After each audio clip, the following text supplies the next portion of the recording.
welcome to No Movies in Hell. I am your host, LaCroix Scott, and I'm here with very special guest, Johnna Scrabis. I'm sorry. Did I get your... Perfect. Yes. Okay. Yay. And we are reviewing Bodies, Bodies, Bodies from this summer. And let's just jump right in. What were your initial thoughts of this film? Well, I'll be honest. I had heard from a lot of people, like, you've got to see Bodies, Bodies, Bodies. You got to see it in theaters. It's so amazing. Okay. So I was excited going in. Okay. We saw it together also.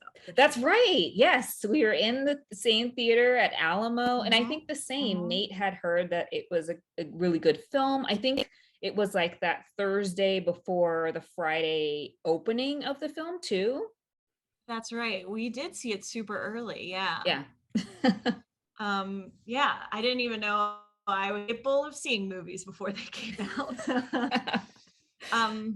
Yeah. So, we talked afterwards a bit, but I think the premise is incredible. That classic like sleepover game, amazing to play in a haunted feeling space. I thought the ending was an amazing ending. And I thought the middle was very middling. Okay. Yeah. I love how you're describing this film. I mean, initially I was like, okay, Pete Davidson, I don't really care for him, to be honest, but I was very interested in obviously Maria Bakalova from the Borat film last year, or I guess the most recent Borat film. And then also Lee Pace, because I was like, okay, he seems like he should be in the mix. And so I'm wondering what's going on. And for me going in, like just knowing a couple of these characters, Amanda Stenberg, she's been in a ton of things. I'm like, I wonder how it's going to be kind of like this Gen Z Clue, right? Like, I love Clue from the 80s. It's like, this is for Gen Z. Let's see how this goes. And I thought that it had a pretty strong start. And then, yeah, the middle kind of, it was a little bit of a lull, it wasn't as action packed as it was at the beginning.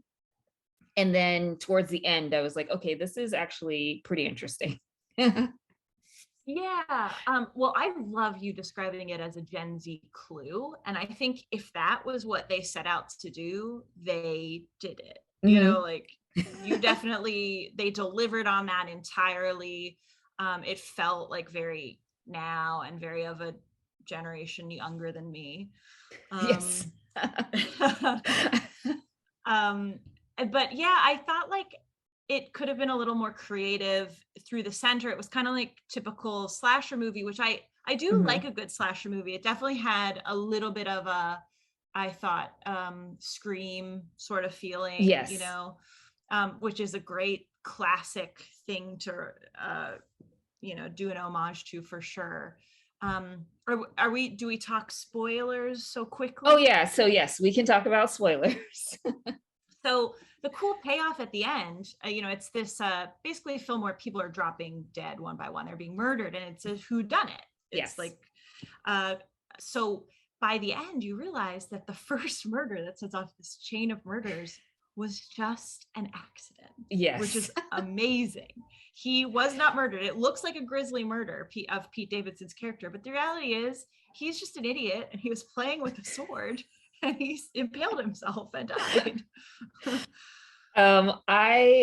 Going into the film, I was like, okay, the only other film that I've seen Pete Davidson in, he didn't last like in the first 10 minutes. And so I was like, oh, he's probably going to die in this movie. And then sure enough, I was like, okay. But then I was like, the way that he did it, I was like, I wonder if it was self-inflicted, because he kind of is dumb. And sure enough, when they get like the reception back and play like the video, I was just like, oh my gosh. But it's so horrible. You suspected the whole time. Oh wow. Okay, that to me was a major twist. But I was like, good catch on your part. But then I was starting to think, okay, so what about everyone else? Like, what was the motive? And there are many different motives. And then it was like, the speculation of certain people because there were outsiders into this kind of, you know, inc- I wouldn't say it's relatively inclusive because of the women who were like women who were friends and who were very centered in the film were all of, you know, the same background, etc. And then you had the one outsider who was the Maria Bakalova character, who was seen as, you know, she wasn't economically as wealthy as the rest of the women. A few of them were kind of like uh I don't know, they kind of like looked down on her. Um and it was clear that there was like some class strife, that there was history between a lot of them. And you're playing this game and it's like, okay, so what is the game in which people are actually dying? Yeah. I mean, you definitely are hitting on an amazing point, which is, you know, this group of people, someone has died, so they immediately look to the other kind of character. Mm-hmm. She's the outsider. She must have, you know, we've always realized she was creepy, you know, it must have been her. Yeah. And, you know, then suspicion turns to the boyfriend, who is an older guy. You Mm-hmm. know, he's shown up with a knife. Yes. But I think justifiably suspicion turns to him. Right. There's a little bit of behavior that you're like, yeah, maybe he's the killer. But where I thought it could have gone further, I think two places in the middle was one, I think it would have been cool if everyone was responsible for one murder of someone Yes. else. So it was kind of like a cool, in a way, like a chain of events, not a cool one, a sad one. But you know, if everyone had had their one moment where they just in self-defense or they snapped, Right. instead you had like, I think you could say one person was responsible for, you know, two, Mm-hmm. another person was responsible for, you know, another one or two. And the other thing that I thought could have pushed it further was I didn't quite buy in that they would get to a point of killing each other just yet. Like I didn't feel like the movie did the work to get me there, to the energy that we were at like a quarter of the way through, which was Mm-hmm. like there's not just the first death, but now the first like revenge killing. Yeah. I was like, is this just a yeah, it's kind of like, is it justifiable to like shoot someone dead? Mm-hmm. Um, instead of like talking it out or like trying to, you know, like trying to figure it out. But I don't know, maybe it was one of those things where like Davidson's character is dead, then you have the boyfriend that's dead, then it's Yeah. like, uh, okay, we know that somebody has killed the boyfriend. Does that make them the like perpetual suspect across all the other murders? Right. So it was a little soft there, and not knowing a lot of the backstory of some of the other characters too. It was like a lot of assumptions were built in.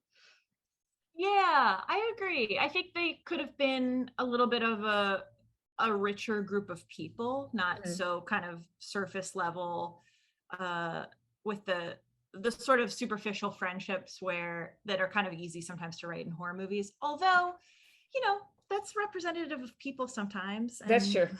you know, there are some groups of friends that are just like still connected because they've always been friends, even though the relationship itself is kind of like doesn't have a place anymore. Hmm. Or you're kind of like, wait, are you guys actually friends? You seem to hate each other. Right. Yeah. It's like, oh, it's a course of dealing. So I'm not going to deal with it now. I'm not going to Yeah. like deprecate that to like, yeah. All right, Mhm. cool. So let's move on to the rankings. I'm going to pull Sure. up or share screen.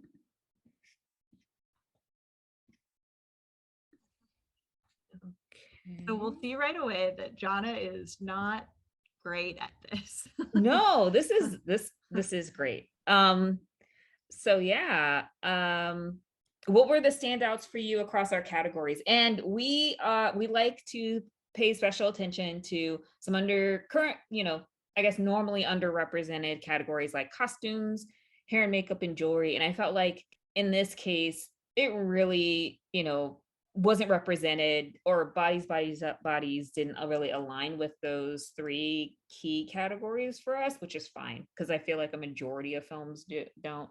but I got like, is on average, I think, for almost all. I love that you do that. I think that's really cool. And I mean, sometimes those are the things that stand out more than anything. They just shine. Like Matt and I just watched Bram Stoker's Dracula Hmm. uh, last night or the night before, and it was like this whole thing is just interesting to look at. Like the costuming, the set design, the product. That's for me. That's that whole movie. I don't care about the dialogue. I don't care about the plot really. But anyway.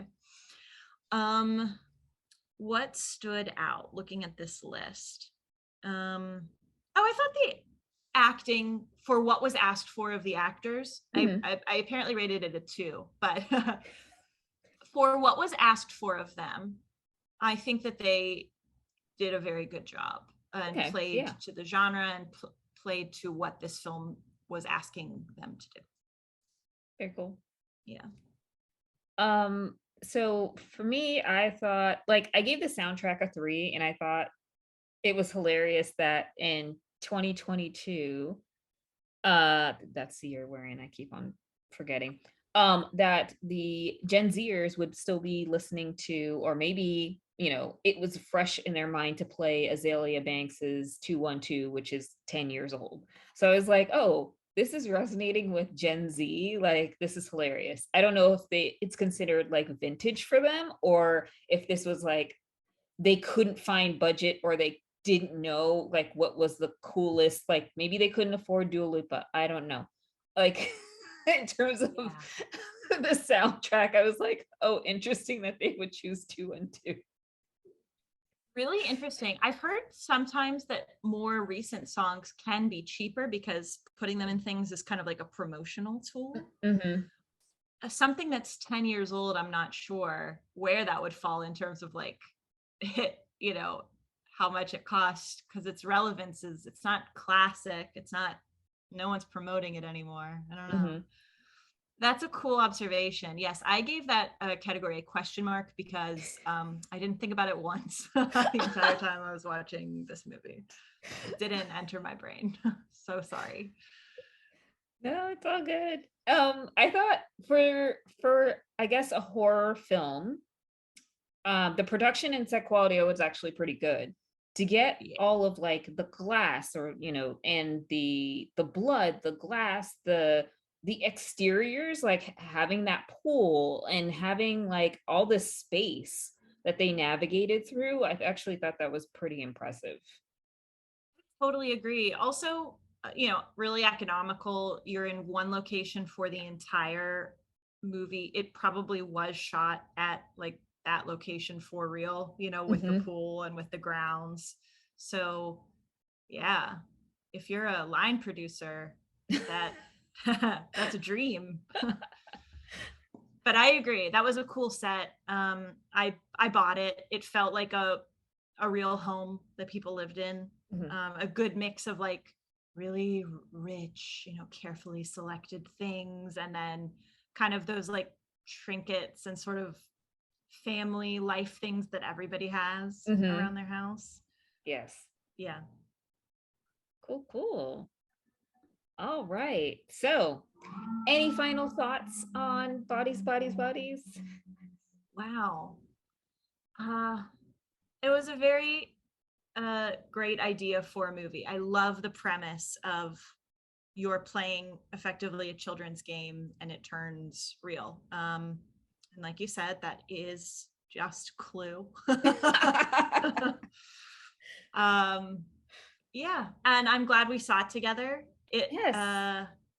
Yeah, it's a right in the middle spooky time Halloween movie for me. Oh, yeah, definitely ushering everything into the fall. Yeah, I have the same conclusions. I think it's a fun movie. I mean, I don't know if Gen Z is into horror like that, because I think it's more of like it's almost like holding up a mirror in some cases, with the, the, I guess, the minor killings happening in the background, but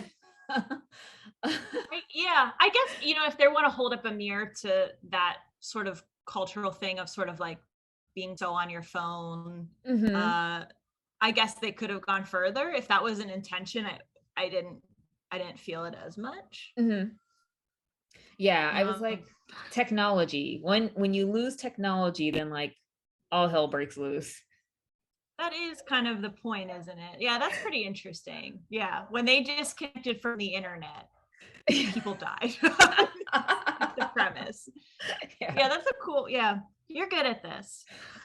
No, maybe I just watch too many films. I don't know, and spends a lot of times going, man, would this have happened if this, like, did that person drop the knife? Like, who's behind that door? I don't know. Maybe this is like, yeah, maybe I just watch too much. Is there anything that you have to plug or promote? Sure. So I normally podcast from a little pod called Mean Book Club, which we read New York Times bestsellers that we think don't deserve to be. And there are many. And then we have a book club about it, and we allow ourselves to get really mean because, sometimes you just have to hate something. So yeah, that's check out Mean Book Club if you have ever been in a book club and you did not understand why no one was saying the obvious thing, which is this main character sucks. No one likes her. No one would be friends with her. Yeah. And where can they find Mean Book Club? The internet, Spotify, Ooh. Apple Podcasts, wherever you enjoy your podcast, you can find it. Very, very cool. Thank you so much for joining, Johnna, and we'll have to do this again. This was super fun. Sorry I'm so dumb, but it was really great to hang out with you.